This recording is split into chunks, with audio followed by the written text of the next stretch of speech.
চোর চুরি করেছে, ধরা পড়েছে। উমর রাদিয়াল্লাহু আনহু বলেছেন হাত কেটে ফেলো। তখন সে বলছে যে আমার হাত তো কাটা যাবে না। কেন? আল্লাহ পাক তাকদীরে লিখেছেন আমি চুরি করব, তাই চুরি করেছে। উমর রাদিয়াল্লাহু আনহুর সামনে এই কথাটা বলেছে। আবু বকর রাদিয়াল্লাহু আনহু কি বিচক্ষণ? বলেন, তার মতো শাসক পাওয়া যাবে? তার মতো আরো একজন শাসক আসবে ইনশাআল্লাহ পৃথিবীতে। তার নাম কি?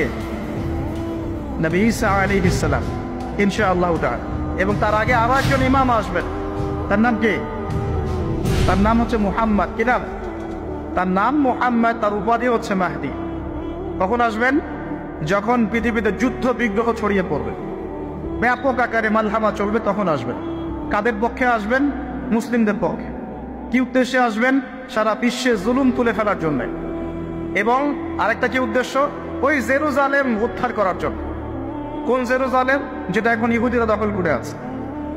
চারপাশে আরবরা, মাঝখানে ও কেমন করে দখল করে আছে? আরবদেরকে হাতের মুঠোয় নিয়ে নিয়েছে। এই কারণে মুনাফিকদের উপর টিকে আছে সে, এবং তার পশ্চিমা মিত্রদের উপর টিকে আছে। ঈসা আলাইহিস সালাম কেন আসবেন? এই জায়গাটা পুনরুদ্ধার করার জন্য। ঈসা আলাইহিস সালাম কি পরাজিত হবেন না বিজয়ী হবেন?